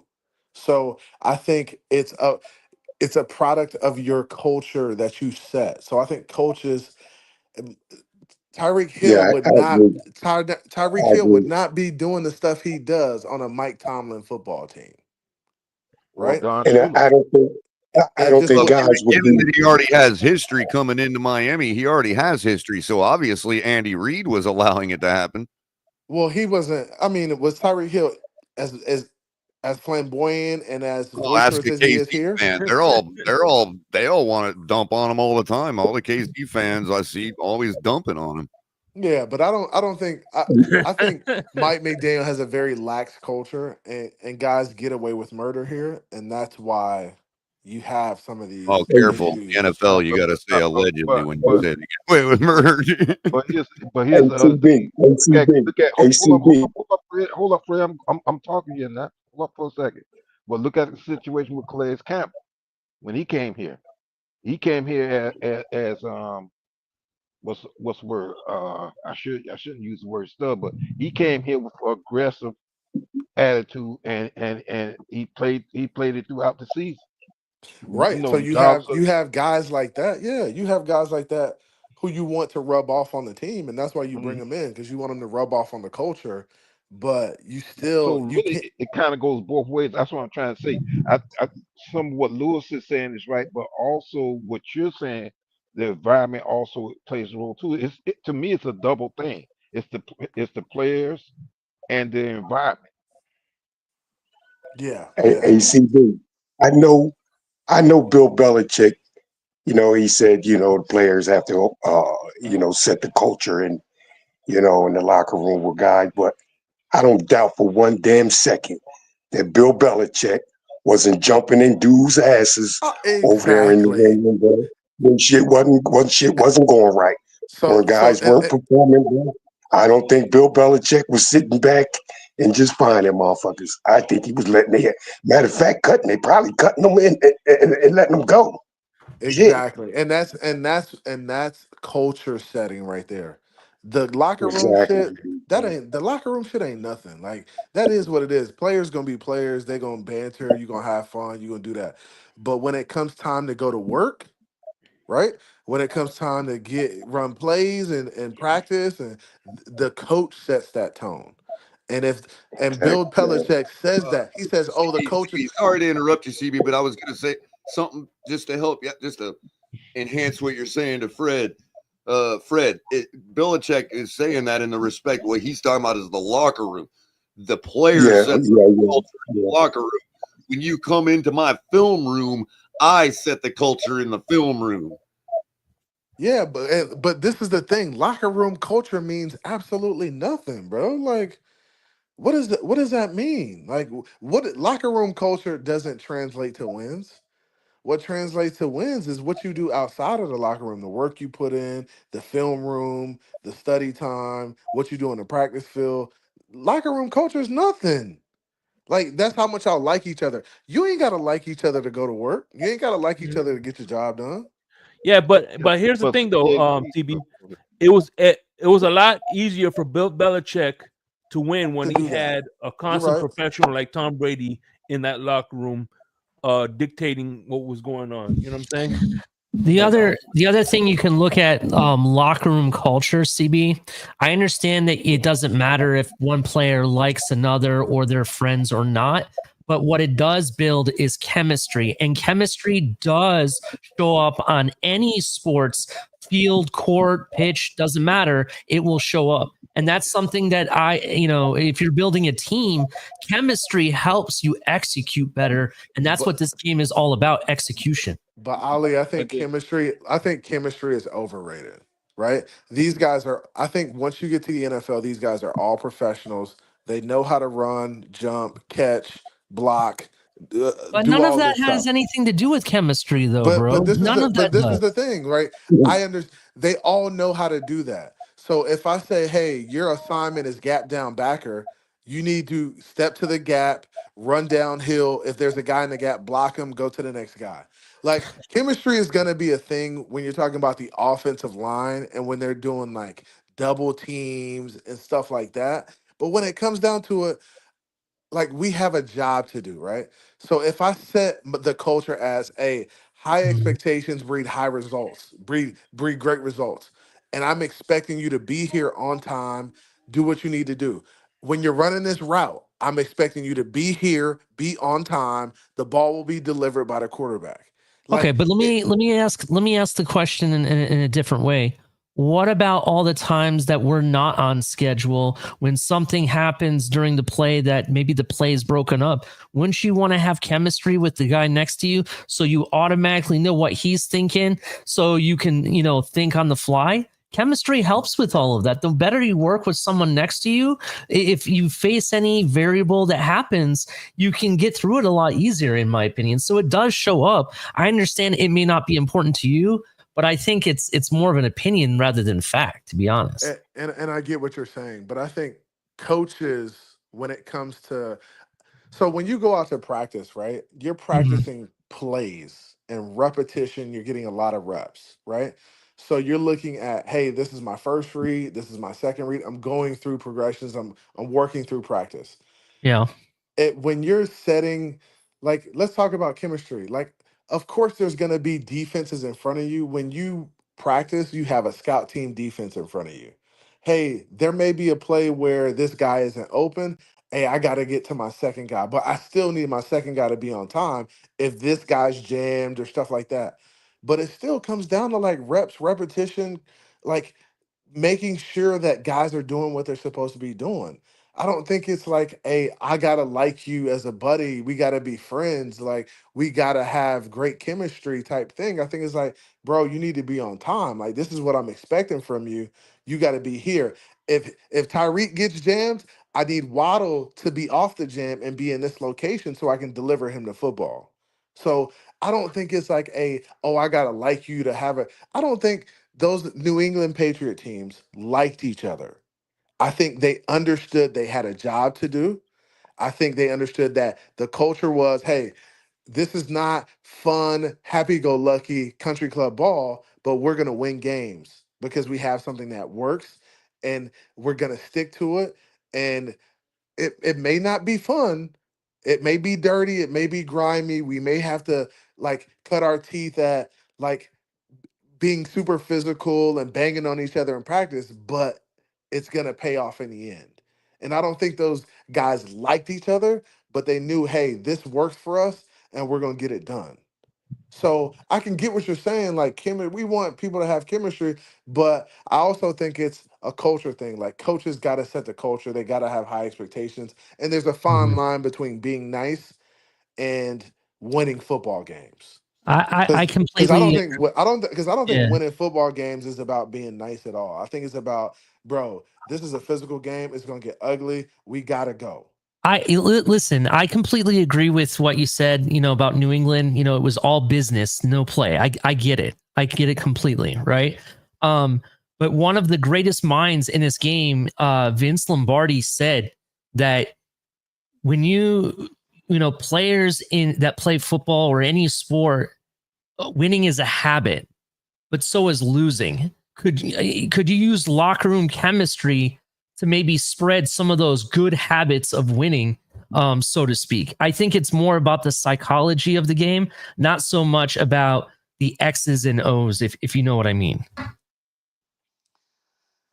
I think there's room for both. I'm not gonna say there isn't. Mhm. But I think when it comes down to it, you got to execute and you got to be physical. Like there's gonna be times within a game there that you got to make a game changing play, and I think those teams that really push on each other in the off season and really like fight each other and Mhm. like scrap are the ones that in the end are playing in the Super Bowl. I think the teams that really push each other, talk shit to each other, fight each other, go back and forth, and have the tough conversations are the ones that win in the end. So you can say, oh, we have a great culture in Miami. It could be great, but it's not a winning culture because it's so lax. Like guys really don't care. Like if a guy is going half ass in practice, oh, that's just what we do here down here. So I just think you can't have it both ways, I gotcha. and it's hard to do. It's hard to do it both. To be happy go lucky, be a great atmosphere, and also win football games. I think it's just tough, bro. I think it's tough to do. I think when you look at Kansas City, I think those guys are the way they are because they don't take shit from one another. It's like we have a standard here, and if you can't live up to the standard, then you just can't be around us. Type situation. You can't be here. And I don't think that's the case in Miami. I think there's guys in Miami going through the motions. Well, I think the problem is if you're a superstar on any team in the NFL, and you know if your team is a Super Bowl caliber team or not. I think the problem is that the Super Bowl isn't necessarily an incentive to these young 26, 27, 28-year-old guys that's got $80 million guaranteed, right? So it has to be something more to say, you know what, we need to come together as a team, right? These guys want to play with a team full of great players. And I understand this is so ABC what I'm saying, but other than a Super Bowl, what is the incentive for Tyreek Hill from Dirt Poor Georgia, who's deeply into the social society culture, deeply from everything he does, right? From the boardroom to the locker room, there's no difference in who Tyreek is with his social culture. What's his incentive to actually do right when he has all this money guaranteed? I think you're right, Nick. I think that's partly the problem with it is that I mean And the it's not Super just the Dolphins. This is 28 other teams in the NFL. yeah. I think winning the Super Bowl is hard, and I think to get all guys on the same page and work towards that is difficult. And when you got to, I mean, guys aren't about. This is about building brands now. Like guys, Tyreek Hill is thinking about after football. He's thinking about what am I doing after football when football's over. Right. I CB, don't you think can't tell his me main priority is winning the Super Bowl at this point. So Big Lee, nobody, you no, trying to say that the younger guys coming out of college now are more focused on money than maybe trying no. to. What I'm saying is, all right. So Okay. take Tyreek Hill from Dirt Poor Georgia, right? Mm-hmm. Ain't never had nothing in his life. Never, ever, ever, ever, ever, right? He come up during a time where the social culture, the hip Mm-hmm. hop culture is everything to him. In every fiber of his being, that's his Mm-hmm. culture, right? So when he finally gets an opportunity to be in a professional setting and they've given him more money than he ever even dreamed of having, Mm-hmm. you gotta weigh that culture versus the profession now. And that culture is going to win every time because it's his DNA. Okay. So he had that cavalier attitude with like, as long as I'm real, y'all can do what y'all want to do. Because you already done gave him $80 million guaranteed. All right, but are you saying that But okay, you let me think say the this. younger generation is If kind of like Tyreek that too? if Tyreek Hill played with a team full of Saquon Barkleys, Tyreek Hill would be the best receiver to ever play this game. No, I understand that, but what I'm saying, do you think some of the younger generations are developing that way of the, thinking also? the younger impoverished generation. Uh-huh. Gotcha. I mean, I it just can be Oh, the I see what reverse you're too. saying. Nick, It can be the I reverse think too. you're spot on. I think But what you were That's what I speaking was to, saying. what but you're wait, speaking but to wait, it can be is it can being also be the genuine, reverse. and I think that's one of the things that endears me to Tyreek is genuine. But it Right, can but also be the reverse. that's why But I was listen, asking Nick about it that can because also be the it's reverse. Take a Right, look but at what you're saying makes Take a sense. look at some of the wealthy kids that came into football that had superstar status. Look at some of the shit that they did. You know why? Because they already had the money. They ain't no Super Bowl winning team caliber teams. What incentive do they have to actually put on that face that Exactly. we want them to put on? Johnny Manziel. What's the kid name we had as a quarterback for us Josh for a little Rosen. I while? know that's who you were thinking. Josh Rosen. But Little it rich ain't just him. There's been many rich kids that come in here and act a fool, and they were superstars at the time. I'm like, God damn, he had so much potential. He already had money. You had to do one of the best. He would have been one of the best quarterbacks ever. I ain't saying he had off the field issues, but he would have Brady been one of the Quinn. best quarterbacks ever. And he quit the league after 7 years. Andrew Luck Oh, because he already came for money. But and I think, bro, I think and I think you kind of spot on for Big Nick. But I think also like I don't know if these guys take winning a Super Bowl that serious. Like I understand there's guys who want to win a Super Bowl, but I think honestly there are guys who are simply going through the motions because they feel like winning a Super Bowl is basically w- winning the owner more money, getting the owner more money. It's not necessarily incentive for them. I mean, of course, it's so as players now, they make plays individually throughout the regular season to get themselves paid. Like the playoffs and all of that stuff is just a cherry on the top. I feel like winning the I Super Bowl is disagree, CB. I disagree, CB, Yeah, because I do Terrell too. Owens got better stats than Michael Irvin, but he can't say shit to Mike. Here's He another can't be in the example. room without Mike being in it because Mike got Super Bowls. So Yep. Mike can actually talk shit. Terrell got but to be both of quiet. them are Hall of Famers though. But The Terrell got other to be thing, quiet. the other Terrell got to example, be quiet though. CB83 is what's his name?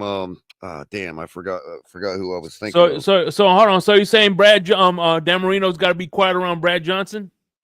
Dan Marino got to be quiet. When it comes to Super Bowls, He got I to be mean, quiet. But Brad Johnson ain't in the Hall of Fame. But even still, you got to Dan Dan gonna talk Marino his got to shit be to Brad quiet. Johnson though. Dan Marino got to kind be of quiet. I kind of agree with to be 100% honest, I agree with CB83 on this take. He says that and make sure, correct me, CB, but you're stating that players care more about their contract than winning a Super Bowl initially. Is that correct? Yeah, like I Absolutely, feel like 100%. it's I about their agree with this. contract Now 100%. I'll tell you why I agree with this, right? Look at the college game, right? Initially, when you're going through recruiting, you have big time recruits commitments that are looking for the biggest payday they possibly can get, right? And the spotlight, they want the whole 10 yards, as big as they can. Then towards their senior year, if they transfer out of the program, it's usually to a team that is in prime condition to make a run at a national title. The same thing happens in the NFL. They play their best, to get the contract. And when they get the contract, they eventually want to start transitioning to a team. I don't know, Ali.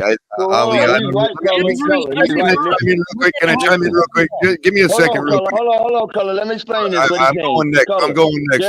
There's only one thing. There's only one thing more important than winning a Super Bowl, being an MVP, being a Super Bowl MVP, being an All-Pro, being a Hall of Famer. There's only one thing more important than that, and that's a second NFL contract.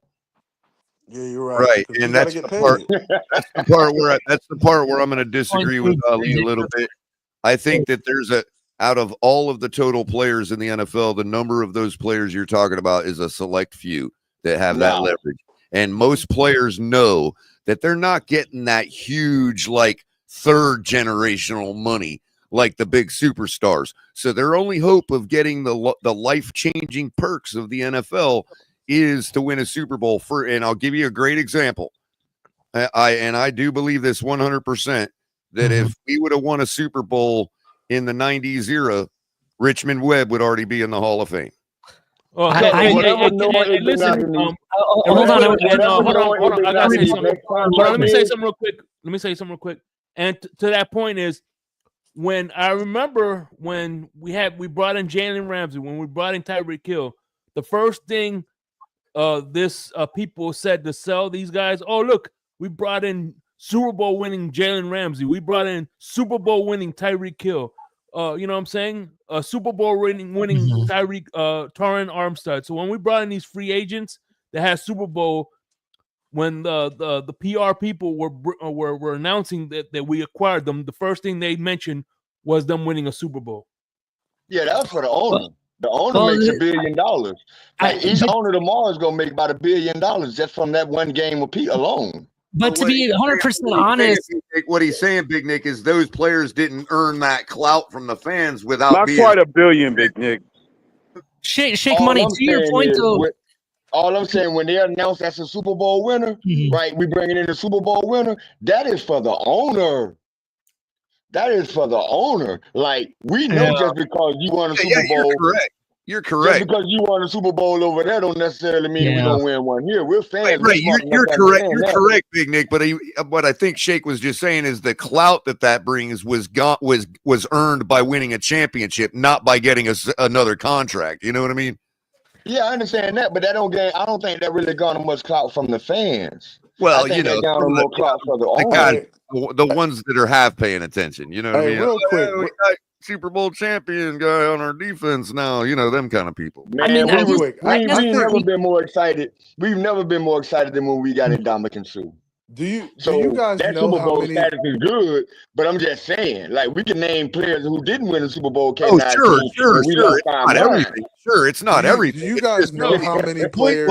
I remember social media lost their minds when we traded for Tyreek Hill. Yes, of course, but it's not all of them. Like Big Nick's saying, he's right about that. But again, the point is that nobody was excited about Tyreek coming here because he got paid more. You know what I mean? Yeah. But this is my question for you guys. Do you guys know how many players, like what percentage of NFL players won a Super Bowl during their career? Probably less than 2. It's really low. There's only 1,600 players in the league every year. So it fluctuates between like 25 and 30%. So, okay, more than I thought. So it's about 25 to 30% of all players in the NFL win a Super Bowl in their career. I think that it's hard today in the days in the NFL not to have at least one Super Bowl winner on your team. Like, it ain't that many teams can say that. That's as good as having that's as good as having a flush setup on a poker table. I'd go with them. That's 23%. I'd go with that all day long. What I wanted to rebuttal real quick, Color. Trey McDuffie's been in the Super Bowl every year in his whole career. What I wanted to rebuttal real quick, Color, because the comment was that there's not that many players or select few that you said that would be like that about the contract. Well, let's look at people that got their first contract. They went from being in a team that is semi-contender, and I'm talking about the Miami Dolphins. You looked at Rob Hunt and Christian Wilkins leaving for money to a team that is way, way further behind where we're at currently, even in our current state. So right. But again, they're looking at their individual prospects and career projections and thinking, yeah, I better go ahead and get the bag if I can here in this spot. You know what I mean? That's different. That's altogether different. But I guarantee you, Christian Wilkins' sole focus right now in his career is to win a championship. I guarantee you that. Bro, no, he about making. Okay, whether it's true or not, what is he going to tell you? Whether it's true or not, what is he going to tell you? Oh yeah, but that's not the case. We know that's not the case. If he was really about winning a championship, he would have taken lesser money to stay here or go to a team that's because not if he thinks that our prospects are equal, he's going to go ahead and get the money for now. No, but you're not equal to the Raiders right now. Well, we were better. Okay, but we don't know what he knows. He's an insider, bro. He could have all kinds of information we're not working with. I'm not saying he does. I'm not trying to be, pessimistic. But I'm trying to say we don't know. Didn't we Hey, beat the Raiders I this think year? it's about 10 people in the entire NFL whose sole purpose is to win the Super Bowl. I don't know, man. I think that there's just so few. Like, your average guard he's not sitting there thinking, oh my God, I better get that NIL. You know what I mean? Like, who's gonna put who's gonna put Tyler Lindenbaum's mug on a truck on the hood of a If truck. you You know what think I mean? Deshaun Watson is thinking about a Super Bowl, you tripping. Those, like I said, but I just said there's a select few that are like that and have that ability, you know, like that have that, like the way they can just like seem to get money poured all over them like that. It does show that the culture in the NFL has changed. It's My changing. only point again was that there wasn't a single fan excited for Tyreek to get Hey, a Miles bag when he Garrett, got to Miami. We were excited because we were ready for him to score touchdowns for us. Miles Garrett would not be a New England Patriot because he think they gonna win the Super Bowl. I don't know. He still thinks that culture is probably still in place there, Nick. A lot By the of way, them you still know, do. I You think that's know, where he's going. Y'all know that, right? I think that's probably gonna be the team he goes probably. to. Yeah. What He's figuring if I don't win a Super Bowl, at least I can say I was on a team that was always expected to. 30 years from now, nobody's going to remember that this was a slump for them. You know what I mean? They're going to still think, oh, the Patriots from the early 2000s. You know what I mean? But then again, he might not go because Patriots got a pretty decent first round pick. They might be set at quarterback, but I don't know if they'll be willing to give up that first round pick. Well, for they him. did get 2 last year. They've got another one coming up right behind that believes in then he's himself going to the too. You know what I Patriots. mean? Oh, then he's going to the Patriots. They Joe Milton. Now I'm not saying Joe Milton's the guy. I'm saying, but I'm sure Joe Milton expects to be coming up right behind that Drake May. See, everybody got to realize what we think about these players is not near what they think about themselves, unless, of course, you're the ones that have a mirror that you like to talk to. And you tripping on that again, Color? No, I wasn't. That was a joke, Big Nick, for those who are. I'm not tripping on it. You know. I don't care how good I think Tua is. Tua think he 100 million times better than Well, what the I think he is. latest person on that is Jalen Phillips, man. What? Talking to the What was that? Or maybe that's contagious. It's like chickenpox. And in Jalen Phillips' case, I think it all truly got taken out of context. But I don't have the energy anymore to like yell at people and argue with them about it. You know what I mean? Be a beach, man. Hey, by the way, I'm shutting this down in about 10 minutes. I appreciate everybody for coming through, man. And real quick, I just want to let y'all know that we do have the Insomnia T-shirts. I'm gonna be getting mine pretty soon. Oh, that's pretty fresh, dude. Yeah. Pick up your 1. Pick up 2. Matter of fact, pick up 3. For the Dolphins Cold 3-peat. t-shirt. The Dolphins are going to 3-peat. You heard it here first. Yeah. We were the first team that had a shot at it. So there you go. I was kind of interested in the conversation y'all were having earlier about execution and continuity and you know, part of it I think is like we never had a shot at it. Well, I think part of like the culture and all that we're talking about that is up to the locker room and the players. These guys aren't college kids anymore. They're professional adults. They're like you and me. They wake up every morning, they brush their teeth, they slap on they probably don't put on cologne in the morning before practice, but they all go to work to these jobs as NFL players.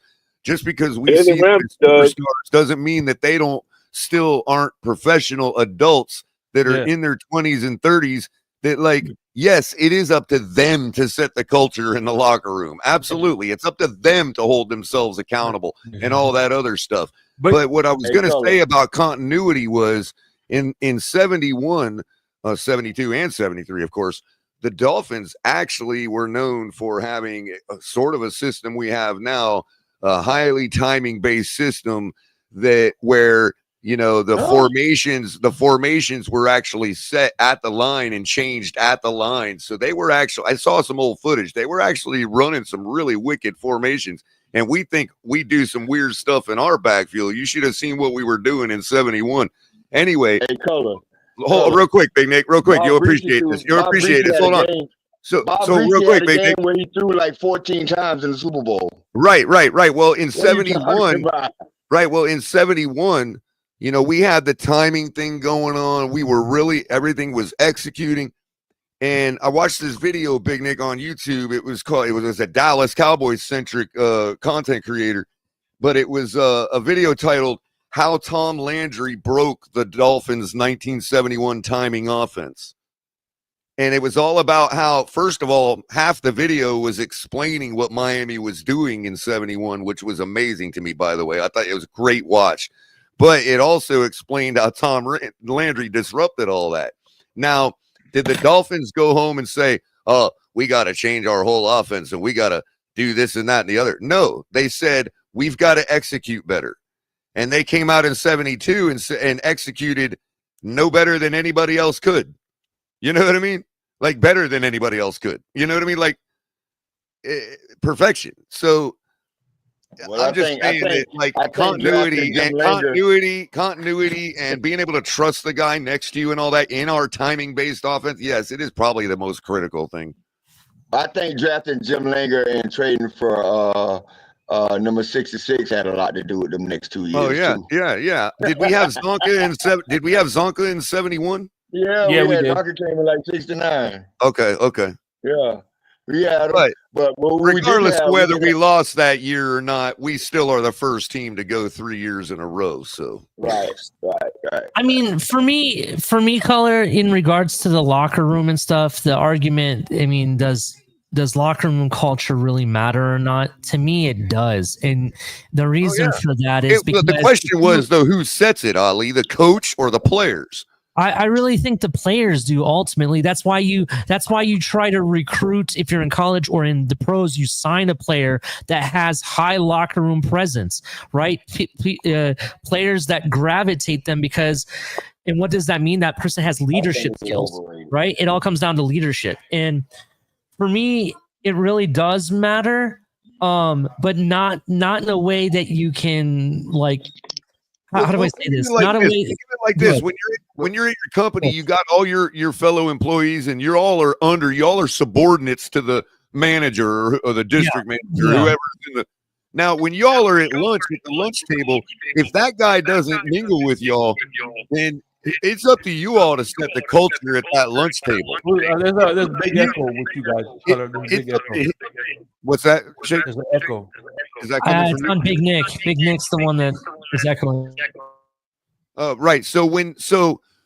But in that company, that manager or whoever, he sets the culture in his office when you're sitting in front of his desk. Yeah. He don't set the culture at the lunch table. You know what I mean? Unless, of course, he joins the lunch table. Which Mike McDaniel. Now, it has been known that Mike McDaniel has referred to his players as teammates. So, yeah, I mean, whether he sets that culture or not, he's obviously a part of it. Yeah, I completely understand. I guess for me, what I was trying to just convey is, like, it doesn't even have to be sports. Like, you were just using my own workplace, for example. We have, we try to do things to set, office culture. All right. Right. And there's things that you accept from each other that maybe your manager don't think y'all should be accepting from each other. Yeah. I mean, I think it helps in a sense that it helps build a workplace environment that everybody can gain something positive out of. And that's how I look at it. Yeah. Right. And so you wouldn't want your manager coming in and saying, y'all shouldn't talk to each other that way. When y'all are being efficient, maybe you have some friendly banter that happens throughout the day, but it allows you all to work efficiently and, whatever else. And he wants to come in and be like, y'all shouldn't be talking to each other that way. Hey, Cully, you want to hold it down for me then? I'm actually a little good. Shake my voice is kind of getting there. I'll probably be good if you. Yeah, well, so I'm gonna shut it down in about another 10 minutes. I appreciate you going tonight, though, man. Hey, Shake. Yes, sir. I had a conversation with Billy Mays, and I got one of those mirrors. So I purchased it. He said, if you buy one, you get one free. But if you buy one within the next 30 minutes, you could get the second mirror for free. Hey, by the way, Thursday the 24th, I'm doing a smoke lounge. I'm going to be doing a smoke lounge roundtable. Big C is Ty Bless. I'm going to have a roundtable put together. for Thursday Smoke Lounge. Smoke Lounge. I'm gonna be bringing back Smoke Lounge when I have a panel. That's when I'll bring Smoke Lounge. But for the most part, I'll be doing drive times every Friday and maybe once during the week here in the off season. So I'm definitely gonna be this Friday drive time ain't going nowhere. I've been consistent with that at least. You know what I'm saying? Yep. So Yeah.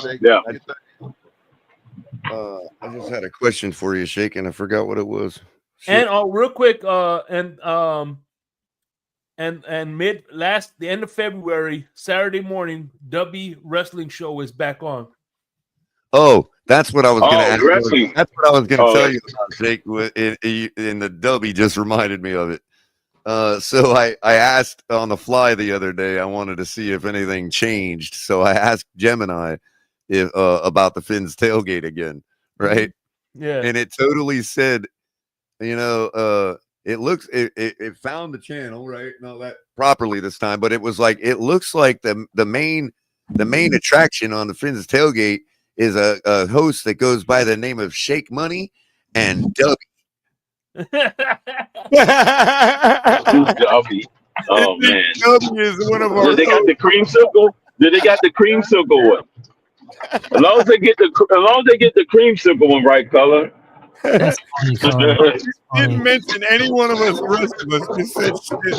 Seems to be the main attraction. There is a man by the name of Shake Money and Dubby. Man, it's picking up on the advertisement. That's good. Hey, I got a competition for Gemini color. Mine's is Copilot. Copilot is good. Oh, I use Copilot too. I just haven't started talking to that one yet. I was having full conversation. I was having space conversations about exploring the galaxy. Man, it's crazy. Oh yeah. Talk to him about the nature of reality. It's really good. Yeah, I almost got mine convinced that they're experiencing emotions. Mm-hmm. Hey, right. Real quick. Next Friday is gonna be another drive time. Obviously, this week we have our first off season insomnia coming up. And Ali, what you got cooking for 4th down and 10U? 4th and 10U. Thank you very much. For people that don't know, and we're getting somebody's got feedback. I think it's crypto. I got it. For people that don't know, because I came to my knowledge that some people around these parts still don't know what 4th and 10U is. It is TFTG's college football show. Just so you know that. We just did a whole 2-hour video about all the quarterbacks that are coming in this draft. Thank you very much that commented and was there for that. That was an awesome episode. After we even put out the episode and there were some quarterbacks that we mentioned that people were like, who's that? All of a sudden, there's all this stuff popping up in the news about them, which is kind of funny. But check out our next episode that we're going to be doing is wide receivers and tight ends in the draft. A whole rundown on those. We also are going to be we got some big news that I can't break yet, but it's going to be some big news and changes around the channel. I'll be advertising that when it comes up. And we also are going to be doing another live episode. I know a lot of people like that better than some of our pre-records. So we're going to do another live episode soon as well. And I guess I understand the pre-record because it's hard to get Mike on the mic live. Yeah, and Mike on the mic live. Well, it just depends on his schedule, but we kind of figured out a good schedule that works for us. And I suppose I should probably give you your due, Ali, because you know what? Congratulations to Ohio State for winning the national championship. Oh yeah. And the only reason I do that and say that is because, man, they came out of nowhere to do it. They kind of won in a really pure and honest way. You know, like they just kind of came out of nowhere. Everybody's like, oh, we forgot about them. You know what I mean? Yeah, they were. They were like the best. Ohio State, and then they're like, "Oh yeah, I forgot about that." And you don't get more odds to win than that. So I suppose that half makes up. Nobody perpetrated back in 01. Yeah. We're gonna have a show that I gotta break down what happened on National Signing Day. That happened the other day as well. A lot of big news with that. Yeah, I noticed you were wearing your new hat there earlier. That's why I mentioned it. You know. Yeah, came in the mail. Definitely. Nice. That's Oh, you awesome. got your hat. You got your hat, Ali. Real, Right that's here. real cute, Ali. That's real cute, bro. Just saying, man. Yeah. At least my hat That's did real get purdy. at least Okay. my I see it hat now. didn't sent to some third world country like all the Buffalo Bill stuff that's laying around. At least that didn't happen. So Right. That's real purdy there, Ali. thank you very much. That was sneaky, Ali on Buffalo. That was sneaky. Yeah. Hey, Color, I gotta ask this question. Weird name for a college football player, but supposedly he's the 2026 or 27, I think, top receiver coming into college, right? Okay. His name is Booby Fester. Is that a football name? I don't epic. think so. That's epic. No, that's Did you say Booby Fester? Booby Fester. That's what he said, Shake. Booby. That sound like somebody else. Adams. Is he related to the Adams family guy? Oh no, he's the top receiver coming out into college. You know what? Yeah. Two things make it a real good one. Okay. Yeah. Like almost like a hillbilly. Two name. things make Yeah, it the genuine. hillbillies, right, Mr. Polk, the hillbillies. Hold on. There are two things that make it genuine. And ironically, the booby is not one of them. Okay. The booby almost makes it seem contrived. But Fester and being a wide receiver, like Booby Fester, absolutely spectacular football name. Just saying. I'm he's out of Texas, from what I understand. I want Booby. Hey, listen. I bet you would say his dad's name is Lester. Real quick, I just thought of this out of my head. Shout out to AB because he AB kind of inspired me to say this. So I could picture this now, right? Oh, Booby Fester running the route. Oh my God, interception. Booby, he fell into a booby trap. Right, the booby trap. Oh yeah.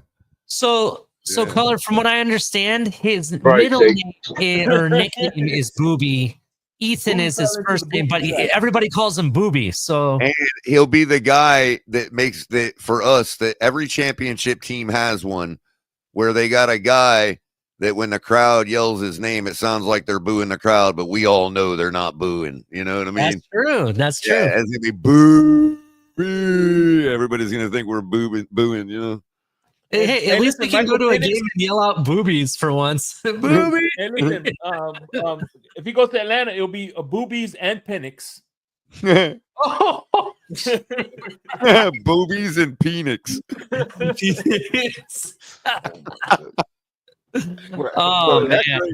Actually, but I would be the first one to have the all black T-shirt with the white bold writing that says "Show me your boobies." Oh, well, Booby is actually and then a Dolphin logo underneath. Hey, Penix, where are you going to put it? Right on Boobies. Oh my God! Could you imagine them saying that? If I was Alex Trebek, I would say if I was Sean Connery, I would say it's Penix. Penix.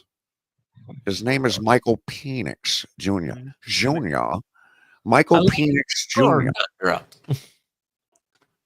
Hey, did you guys check out my parlays I put in the chat? By the way, I got three. I saw them. I didn't examine them closely yet, but I'm gonna put one more in the chat that I just made today.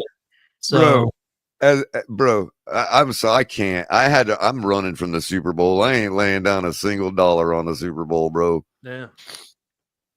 It's like Vegas is it's like their Black Monday. It's their time of the year to get all back in the black. You know what I mean? In their books.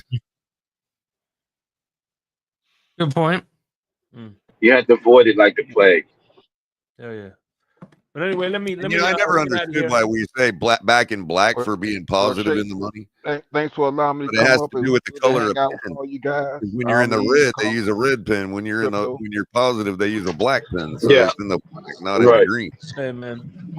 Right. Anyway, listen, even though green should be the thing. Right. Like it is like up and down in stocks. They're like green and red, right? Yeah. All right, man. Before we leave, I just want to make sure people realize we got an interview from Tua, and this is what he's going to be doing this weekend. Oh yeah, we got to find out what he. Oh damn. Super Bowl. It's What's the number one thing besides your wings recipe? The Super Bowl is your Actually, chip dip recipe.